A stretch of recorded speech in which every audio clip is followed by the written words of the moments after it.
참 이런 얘기도 처음 들어보실 겁니다. 근데요, 들으면 들을수록 소름 돋을 정도로 아찔합니다. 이 사실도 모르고 우리 가족 중 누군가가 몇 년째 묵묵히 보험료만 내고 있다면요, 그건 진짜 너무 억울하죠.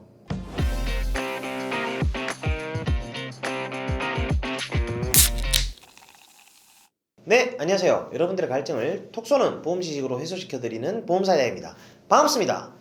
오늘은요, 여러분이 평생 한 번쯤은 들어봤지만 정작 제대로는 몰랐던 실비보험의 숨은 혜택들을 속 시원하게 풀어드릴 예정입니다. 이 영상 꼭 가족이나 지인들에게도 공유를 하시고요. 이걸 알고 모르고와의 차이가 나중에 정말 큰 차이를 만들어낼 겁니다. 자, 그럼 먼저 실비보험, 실손보험이라고도 불리기도 하죠. 둘 다 같은 말이에요. 근데 이름보다 중요한 건 이게 도대체 정확하게 어떤 보험이냐겠죠. 실손보험은 내가 병원에서 직접 낸 의료비, 즉 급여 본인부담금과 비급여의 일부를 돌려받을 수 있는 보험이에요. 그래서 국민 대부분이 가입해 있을 만큼 인기가 많습니다. 특히 건강보험에서 보장이 안 되는 비급여 항목까지 커버를 해주니까 제2의 건강보험이라고 불릴 정도죠. 현재 대한민국의 국민 약 3,997만 명, 거의 4천만 명이 가입했다고 봐도 무방할 정도로, 즉 보험이 있다면 대부분 실비보험 정도는 이미 가지고 있다고 봐야 하겠습니다. 그런데요, 이렇게 좋은 보험을 가지고 있으면서도 정확히 몰라서 혜택을 못 받는 분들 생각보다 진짜 많습니다. 매달 빠짐없이 보험료를 내면서도 정작 아플 때는 이건 보장이 안 되나요? 하시는 분들 의외로 엄청 많아요. 그래서 오늘은 아무 데서도 이렇게 정리해 준 적이 없는 실비보험의 변천사부터 실전 활용법, 그리고 청구를 너무 자주 하면 생길 수 있는 주의사항까지 싹 다 알려드릴 예정입니다. 오늘 영상 보시면 여태까지 내가 왜 이걸 모르고 살았지? 분명 이런 생각이 드실 겁니다. 먼저 1세대 실비보험부터 짚고 가볼게요. 2009년 9월까지 가입한 상품을 바로 이 1세대 실비라고 부릅니다. 전체 실비보험 가입자 중 약 19.1%가 여기에 해당되는데요. 보험 전문가들 사이에서는 이게 황금 실비라 할 정도로, 즉 절대 놓치면 안 되는 실비보험으로 불릴 만큼 장점이 많았습니다. 예를 들어 볼게요. 만약 내가 암 진단을 받고 입원과 수술, 치료까지 총 3천만 원 정도의 비용을 썼다고 한다면 놀랍게도 본인 부담금 하나 없이 3천만 원 전액을 100% 보상받을 수 있었던 게 바로 1세대 실비보험입니다. 통원 치료도 마찬가지예요. 본인 부담금이 고작 5,000원, 나머지는 모두 보험에서 처리가 됐습니다. 지금 생각하면 정말 말도 안 되는 혜택이죠. 물론 당시에는요, 기준이 명확하지 않아서 보험사마다 보장 내용이 조금씩 달랐다는 특징도 있었습니다. 그래도 장점은 확실했어요. 특히 상해 실비로 가입하신 분들은 산재나 자동차 사고 같은 경우에도 50% 중복 보장이 가능했고, 통원 치료도 최대 한도까지 보장을 받을 수가 있었습니다.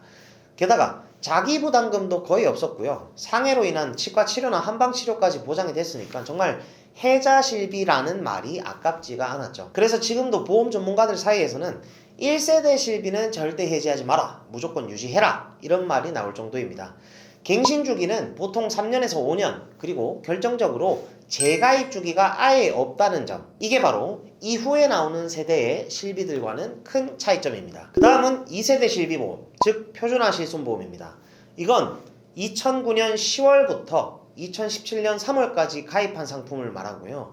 1세대 실비보험이 워낙 다양한 구조로 운영되다 보니까 이때부터 표준화 작업이 처음으로 이루어졌습니다. 덕분에 보장 구조가 통일되긴 했지만 중간중간 여러 차례 부분 변경이 있었던 게 바로 이 2세대 실손보험의 특징입니다. 여기서부터가 정말 중요합니다. 바로 2세대 실비의 결정적 변화 시점이에요. 대표적으로 2013년 4월 이전까지만 해도 갱신 주기가 3년이었습니다. 하지만 2013년 4월 이후에는 갱신 주기가 1년으로 단축됐고요. 2015년부터는 재가입 주기라는 게 새로 생겼죠. 이 재가입 주기, 이름만 들어도 헷갈리죠. 쉽게 말하면요, 이 시기 이후에 가입하신 분들은 가입 후 15년이 지나면 본인이 해지하지 않는 이상 그 시점에 판매 중인 새로운 실손보험으로 강제 전환이 된다는 겁니다. 예를 들어 볼게요. 내가 2013년 10월 달에 2세대 실비를 가입했다고 칩시다. 그럼 15년이 지난 2028년 10월, 나 그냥 이대로 유지할래요 이렇게 생각하셔도 소용없습니다. 무조건 그때 판매 중인 새로운 차세대 실비로 전환이 되어버립니다. 이게 바로 재가입 주기의 무서운 부분이죠. 시간이 지나면 본인의 의지와는 상관없이 지금보다 보장 범위가 줄거나 조건이 바뀔 수 있다는 점, 이걸 꼭 알고 계셔야 됩니다. 그리고 이어서 등장한 게 바로 3세대 실손보험입니다. 기간은 2017년 4월부터 2021년 6월까지. 이때부터는 구조가 완전히 달라졌어요. 급여 부분은 10%, 비급여 부분은 20%의 본인 부담금이 생겼습니다. 즉 예전처럼 100% 돌려받는 구조가 아니라 이제는 일부를 본인이 직접 부담해야 하는 거죠. 특히나 후반기의 2세대 실비와 비교하면 전체 틀은 비슷해 보이지만 딱 하나 결정적인 차이점이 있습니다. 그게 바로 비급여 3종 분리 정책이라고 생각하시면 되겠죠. 비급여 항목 중에서도 청구가 가장 많았던 도수치료, 주사료, MRI 이 세 가지를 따로 분류해서 관리하기 시작했습니다. 3세대 실비에서는 비급여 항목의 자기부담금이 20%, 하지만 이 비급여 3종에 대해서는 무려 30%의 자기부담금이 부과됩니다. 즉 같은 병원비라도 비급여 치료를 얼마나 받느냐에 따라서 돌려받는 금액 차이가 확실하게 벌어지는 구조로 바뀐 거죠. 이 부분 나중에 실비보험 활용할 때 정말 큰 영향을 주는 변화입니다. 그리고 이제 현재 시점에서 판매되고 있는 4세대 실비보험, 바로 여기가 핵심입니다.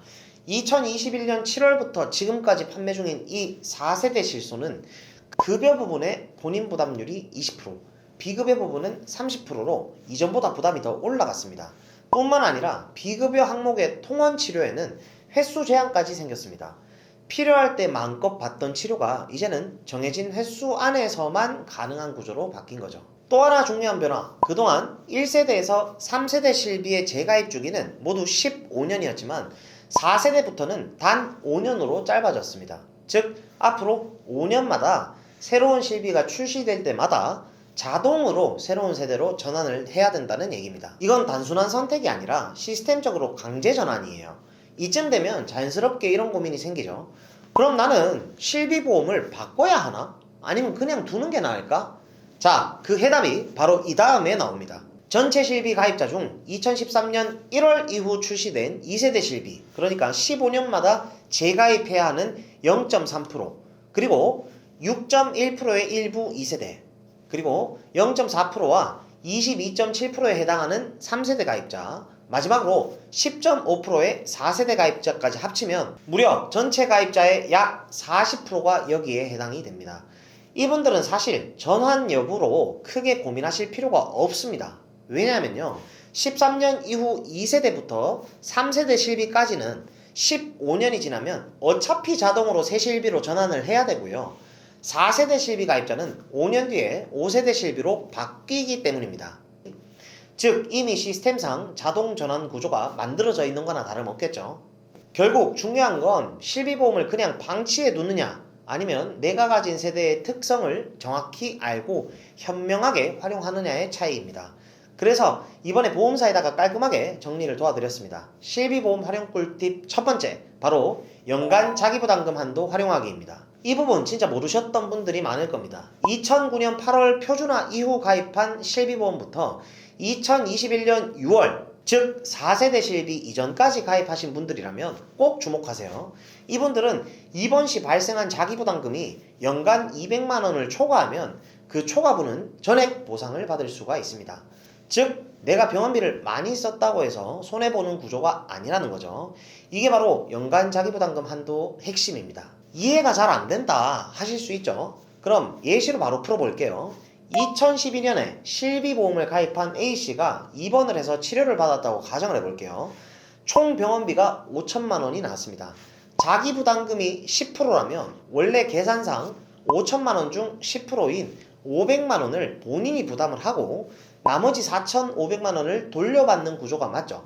그런데 여기서 연간 자기부담금 한도 200만원이 적용됩니다. 즉 실제로는 500만원을 내야 하는 게 아니라 200만원까지만 부담하고 나머지 4,800만원을 보상을 받는 겁니다.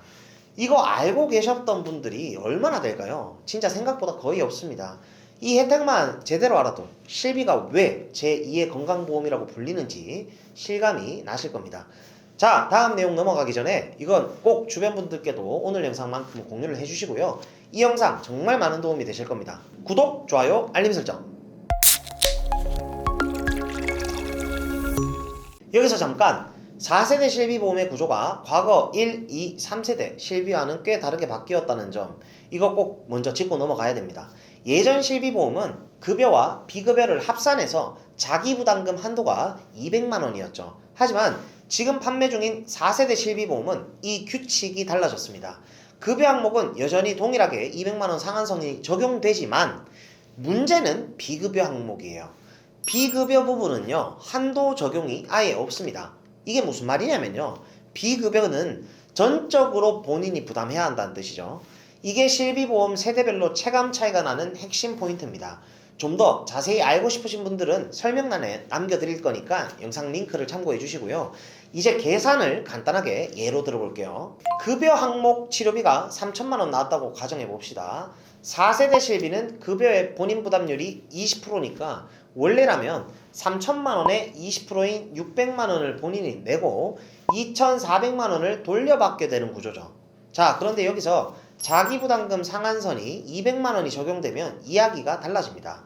600만원 대신 200만원만 내고 결국 2,800만원을 보상받게 되는 거죠. 이 정도면 과거에 가입해 놓으셨던 실비보험이 왜 기본 중에 기본인지 감이 오실 겁니다. 혜택이 좀 차이가 많이 나죠. 그래서 말씀드립니다. 실비보험은요, 과거든 현재든 일단 가장 중요한 건 먼저 준비해야 되는 필수 보험이라는 거예요. 물론 예전 실비가 혜택이 조금 더 좋긴 하지만 이제 보험료가 너무 올라서 감당이 안 된다 하시는 분들은 계약 전환을 통해서 4세대 실비로 바꾸시더라도 꼭 오랫동안 유지하셔야 한다는 점, 이건 다시 한번 강조를 드리겠습니다. 자, 이제 실비보험 활용 꿀팁 두 번째로 넘어가 보겠습니다. 이번엔 해외 체류자분들이 꼭 알아야 하는 내용입니다. 바로 해외 장기 체류자 납입 중지 기능입니다. 이건 2009년 10월 1일 이후 신규 계약자부터 2016년 1월 1일부로 시행된 제도인데요. 예를 들어 내가 3개월 이상 해외에 체류하게 됐다면 그 기간 동안은 병원도 못 가고 진료도 못 받죠. 그런데 보험료는 그대로 빠져나간다? 이게 너무 아깝잖아요. 그래서 생긴 게 바로 이 기능입니다. 3개월 이상 해외 체류 시 보험료 납입을 중지하고 귀국 후에는 그 기간 보험료를 환급받을 수 있는 제도예요. 방법도 간단합니다. 여권 사본과 출입국 사실 증명서를 보험사에 제출하면 그 기간 동안 납입한 보험료를 사후 환급을 받을 수가 있습니다. 그리고 중요한 포인트 하나 더. 만약 해외여행보험과 실손보험을 같은 보험사에서 가입을 하셨다면 이 실손보험에 납입 중지 기능을 바로 적용할 수가 있습니다. 그러니까 잊지 마시고 해외 장기 체류 후 귀국하신 분들은 꼭 보험사에 전화하셔서 환급 신청하세요. 이거 놓치면 진짜 본인만 손해입니다. 꼭 체크하세요. 그리고 실비보험 활용 꿀팁 세 번째, 이번에 정말 실생활에서 바로 도움이 되는 꿀 정보입니다. 혹시 여러분 지금 다니는 회사에서 단체 실손보험에 자동으로 가입되어 있지는 않으신가요? 그렇다면 아주 좋은 소식이 있습니다. 바로 개인 실비보험의 납입을 중지할 수가 있다는 겁니다. 즉 같은 실손보험을 두 개나 내면서 보험료가 이중으로 빠져나가는 걸 완벽히 막을 수 있는 제도예요. 예전엔 사정이 달랐습니다. 2023년 이전까지는 개인이 가입한 실비보험만 중지를 할 수가 있었어요. 하지만 2023년 1월 1일 이후부터는 이제 개인 실비뿐만 아니라 단체 실비도 중지 신청이 가능해졌습니다. 단체 실비를 중지하면 그 기간 동안 냈던 보험료가 소비자에게 환급이 되니까 불필요한 비용을 확실히 줄일 수가 있었죠. 그리고 정말 반가운 변화가 하나 더 있습니다. 이전에는 중지 후 다시 부활시킬 때 그 시점에 판매 중인 최신 상품으로만 재개가 가능했지만 이제는 다릅니다. 2023년 1월 1일부터는 중지시켰던 바로 그 상품으로 재개가 가능, 즉 예전에 가입했던 혜택 좋은 상품 그대로 다시 살릴 수가 있다는 거예요. 이건 진짜 놓치면 너무 아깝습니다. 정리하자면 내가 개인 실비를 중지하고 싶든 회사 단체 실비를 중지하고 싶든 이제는 내가 원하는 걸 직접 선택해서 멈출 수가 있다는 거죠. 그런데 안타깝게도 이렇게 좋은 제도를 아직까지도 모르고 계신 분들이 너무나도 많습니다. 그래서 꼭 말씀드리고 싶은 게 오늘 이 영상만큼은요, 꼭 주변 분들께도 다 같이 공유를 좀 하셔서 이게 모르면 손해지만 알게 되면 바로 보험료 절약으로도 넘어가니까요. 불필요한 지출 지금부터 확 줄이시길 바랍니다. 간혹 이런 질문 하시는 분들 정말 많습니다. 단체 실비도 있고 개인 실비도 있는데 둘 다 보장받으면 더 좋은 거 아닌가요? 겉으로 보면 당연히 그렇게 생각하실 수 있죠. 하지만 결론부터 말씀드리면 아닙니다. 실비보험은 중복 보상이 아니라 비례 보상입니다. 예를 들어 볼게요. 병원비가 3천만 원 나왔다고 가정해 봅시다. 회사 단체 실비에서 3천만 원, 내 개인 실비에서도 3천만 원. 그래서 총 6천만 원을 받을 수 있을 거라고 생각을 하시죠. 근데 그게 아닙니다. 실비보험은 비례 보상이기 때문에 단체 실비에서 1,500만 원, 개인 실비에서 1,500만 원 이렇게 합산해서 총 3천만 원까지만 보상받는 구조예요. 즉, 두 개를 동시에 가지고 있어도 보장은 2배가 되지 않습니다. 그래서 굳이 두 개를 유지할 필요가 없다는 거죠. 하나는 꼭 납입 중지시켜 두시는 걸 추천드리고요. 그리고 중요한 조건이 하나 있습니다. 개인 실비를 최소 1년 이상 유지한 후에만 납입 중지가 가능해요. 즉, 바로 멈출 수 있는 게 아니라 일정 기간 유지 후 가능하다는 점 꼭 기억해 두시고요. 이후에 이직이나 퇴사를 하게 되면 단체 실비 보장이 끊기겠죠. 그럴 때는 중지시켜 놓았던 개인 실비를 다시 부활시키면 됩니다. 또 한 가지, 나는 회사에 단체 실비가 있으니까 개인 실비는 굳이 안 들어도 되겠지. 이렇게 생각하시는 분들, 특히 50대 전후 명예퇴직 앞두신 분들 실제로 정말 많으시더라고요. 네, 퇴직 후에도 방법이 있습니다. 퇴직 후 1개월 이내라면 단체 실비를 개인 실비로 전환할 수가 있습니다. 조건은 간단해요. 최근 5년간 보험금 수령액이 200만원 이하, 그리고 암, 뇌, 심장 등 10대 중대 질병 발병 이력이 없어야 합니다. 이 두 가지 조건만 충족된다면 단체 실비를 개인 실비로 전환이 가능합니다. 단, 꼭 기억하세요. 이건 5년간 지급한 보험금 200만원 이하여야 가능한 거예요. 이 기준 하나만 놓쳐도 전환이 안 됩니다. 결국 실비보험은요, 언제 어떤 상황에서 어떻게 활용하나가 가장 핵심입니다. 조건을 정확히 알고 적재적소에 써먹는 게 진짜 현명한 보험 활용법이겠죠. 실비보험 활용 꿀팁 네 번째, 이건 정말 많은 분들이 놓치고 계신 진짜 핵심 포인트입니다. 나는 내 보험이 다 완벽하게 되어 있어서 더 이상 이제 손댈 것도 가입할 것도 없다. 이런 분들은 해당이 없지만 아직 간병인 보험, 수술비 보험, 암보험 등 준비가 좀 덜 되신 분들은 지금부터 꼭 집중하세요. 조금만 아파도, 살짝만 다쳐도 병원 다녀오셔서 실비 청구 바로바로 하시는 분들 꽤 많으시죠. 근데 결론부터 말씀드리자면 저는 보험 전문가로서 바로바로 청구를 잘 하지 않습니다. 왜냐하면요, 자잘한 병원비까지 모두 청구를 하게 돼버리면 그 이력들이 전부 다 남기 때문이에요. 예를 들어서 내가 A 보험사에 실비가 있다고 합시다. 그런데 병원 갈 때마다 감기, 장염, 물리치료, 비급여 주사까지 전부 다 청구를 한다면 이 청구 이력은 나중에 다른 보험회사, B회사, C회사, D회사에서 신규 보험 가입할 때 전부 조회가 가능합니다. 감기, 장염, 위염, 도수치료, 단순 물리치료 등 누구나 한 번쯤은 갈 수 있는 흔한 질환들이지만 보험사 입장에서는 이야기가 달라지겠죠. 보험사가 그걸 보면 이 사람은 병원을 자주 가네? 하고 과다 청구자로 인식을 할 수가 있다는 거예요. 물론 보험사 입장에서는 손해율이 높은 고객으로 볼 수밖에 없겠죠. 그럼 어떻게 되냐? 새로운 보험을 가입하려 할 때 수술비 특약은 안 되고요. 암 진단비만 승인이 가능합니다. 이런 식으로 제한이 생기거나 부담보로 가입이 되거나 심하면 보험료가 더 비싸지는 할증 가입이 될 수도 있습니다. 실제 사례 하나 말씀드릴게요. 얼마 전 제 고객님 한 분이 새 보험 가입을 원하셨는데요. 2년 전에 무릎이 아파서 MRI 한번 찍고 주사 한번 맞은 게 전부였습니다. 통원도 2번밖에 안 하셨고요. 당연히 실비 청구도 하셨죠. 그런데 2년이 지나 새 보험에 가입하려는데 보험회사에서 무릎 부위에 부담보를 걸어버렸습니다. 즉, 무릎 쪽은 일정 기간 동안 보장을 아예 안 해주겠다는 뜻이에요. 또 다른 고객님은요, 가슴이 두근거려서 24시간 심전도 MRI까지 검사를 했지만 결과는 원인 미상, 본인은 아무 이상도 없다고 생각을 했지만 보험사 입장에서는 청구 이력 때문에 심장 관련 코드가 남은 거죠. 그래서 새로운 보험 가입 시 이상 소견이 없다는 소견서나 검사 결과지를 제출해라, 이런 요청을 받았습니다. 별거 아닌 진료 한 번이 이렇게 번거로운 결과를 낳은 겁니다.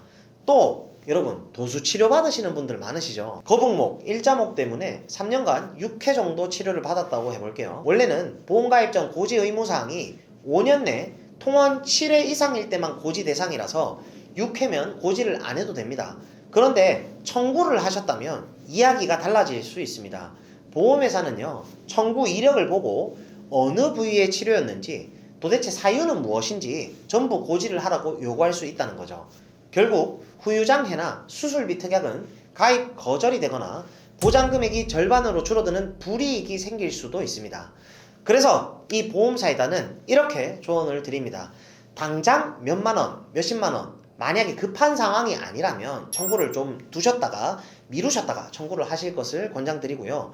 보험금은 3년 이내에만 청구하면 되니까 병원 서류, 진료비 영수증, 세부내역서 이런 거 잘 모아 놓으셨다가 보험 리모델링이 다 끝나신 후에 한 번에 청구하시는 게 훨씬 현명한 방법이라고 말씀을 드리고 싶습니다. 그리고 꼭 한 가지 짚고 넘어가야 할 오해가 있습니다. 그럼 청구 안 하면 보험사가 모르는 거니까 그냥 보험금 청구 안 하고 고지도 안 하면 되겠네요. 이건 절대로 하시면 안 됩니다. 그렇게 하다가는 큰일 나실 수 있습니다. 청구 여부와 상관없이 보험 가입 전 고지 대상이라면요, 반드시 고지를 하셔야 됩니다. 고지 대상은 이렇습니다. 최근 3개월 이내에 병원 방문 이력, 최근 1년 이내 추가 검사나 재검사 여부, 최근 5년 이내에 입원이나 수술, 동일 질환으로 7회 이상 치료받은 이력, 30일 이상 약을 복용한 경우, 그리고 5년 이내에 암, 고혈압, 당뇨, 뇌졸중, 심장질환, 간경화 등 중대 질병 진단이나 치료 이력이 있을 경우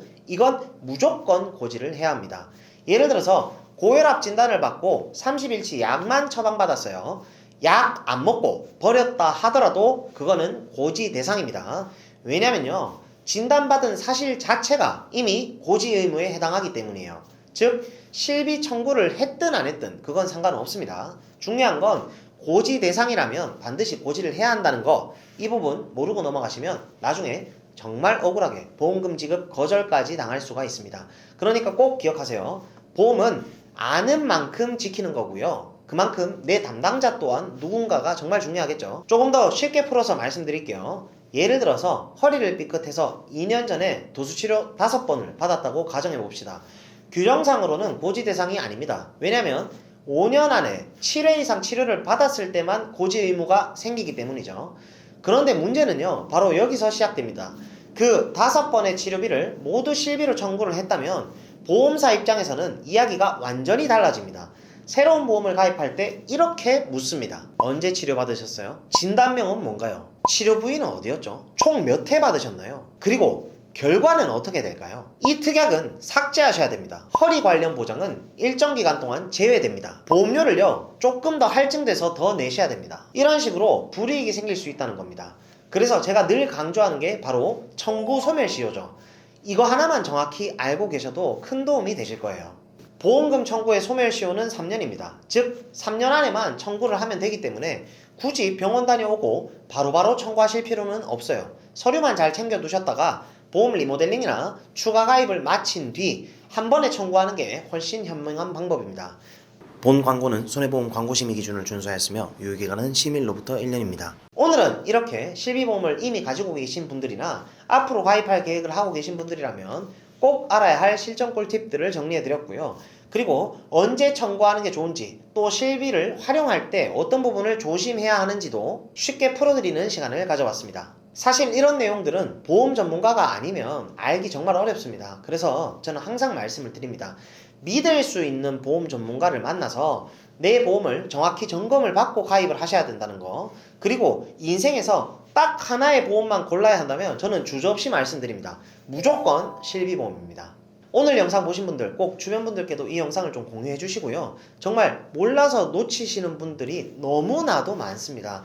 오늘 이 영상이 여러분들의 보험 인생을 바꾸는 시작점이 되길 바랍니다. 제 영상을 시청해주시는 많은 분들이 보험을 통해서 꼭 손해가 아니라 수혜를 받아보실 수 있는 그런 분들이 모두 다 되셨으면 좋겠고요. 저희 보험사이다 채널에서는 고객 한 분 한 분께 면밀히 최선의 설계를 도와드릴 수 있도록 30개 이상의 생명보험, 손해보험, 여러 회사들을 비교 설계 및 약관 분석을 통해 도움을 드리고 있습니다. 보험가입이나 리모델링에 대해서 궁금하시고 상담을 희망하시는 분들은 아래 댓글창에요, 상담 신청 링크를 클릭하시거나 상단에 제 연락처로 연락을 주시거나 카카오톡 검색창에 보험사이다 검색하셔서 연락을 주시면 순차적으로 면밀히 상담을 도와드릴 수 있도록 하겠습니다. 그럼 보험사이다 구독, 좋아요, 알림 설정 잊지 마시고요. 그럼 다음 시간에 더욱 시원하고 톡 쏘는 보험 지식으로 찾아뵙도록 하겠습니다. 이상 보험사이다였습니다. 감사합니다. 본 광고는 손해보험 광고심의 기준을 준수하였으며 유효기간은 심의일로부터 1년입니다.